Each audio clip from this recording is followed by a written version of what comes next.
I'm Audrey Taylor.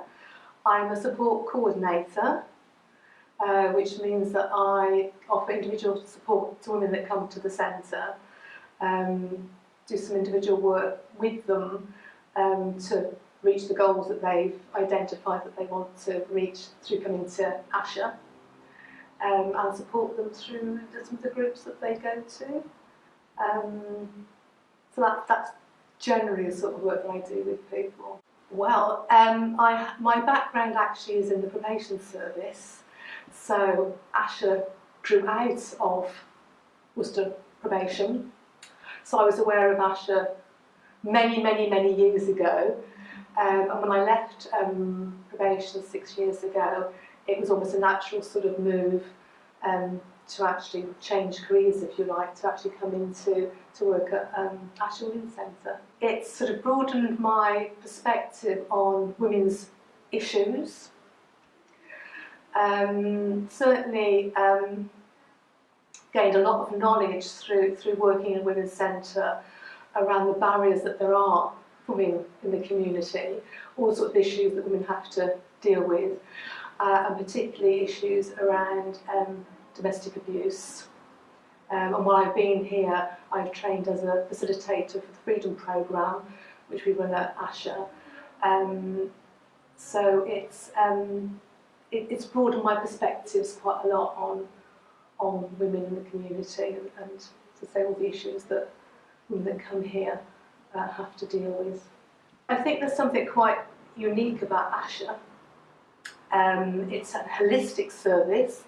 So we don't specialise in any one thing, which I think, again, is probably very unique to the community.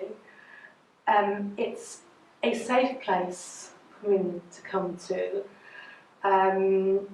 It's a place where they can share emotionally with other women, which again I think probably doesn't happen in the same way in any other sort of organisation to the degree that it's able to happen in a centre such as Asha.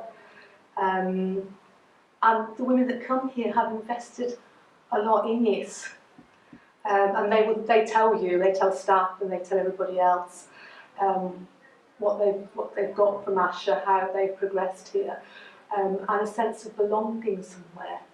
So I've been involved in running the Empowering Women's Lives programme. I've delivered an Alcohol and Me group that I've developed. I've also been involved in emotional management, anger management group that we've run here. And as I said, I'm a facilitator for the Freedom Programme. And I also work individually with women on all sorts of issues that they may have. And I can signpost women to other organisations to deal with sort of finances, accommodation, a variety of things.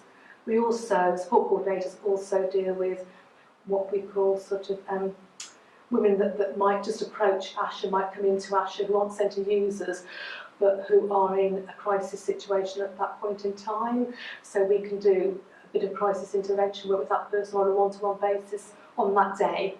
And again, also sort of signpost and contact other agencies that we feel can deliver a service to them. Why is Asha important? It's, as I said, I think it's probably because it's quite individual, quite unique. It offers a safe haven for women to come to. It offers them, this is from what women say, obviously, that a lot of women that come to us could be quite socially isolated. It offers them an opportunity to meet other women, to talk about issues that are relevant to women. It's an opportunity to form friendships, and a sense of that.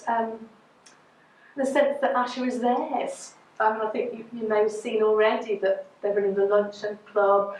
The women themselves are organising an event at Asha. They're involved in social activities, or evening activities, and the women themselves are empowered, have become empowered to be able to do that through the time that they've spent here. So it's a huge a huge progression. And I personally have been so taken aback in a way by how much women can progress. And I've worked with women in a very different situation, and I haven't seen the progress in that situation that I have seen in Asha. So I can actually sort of compare how people can progress when they come to somewhere like this, where they're empowered to move on, they're empowered to have a voice. I think that's really, really important.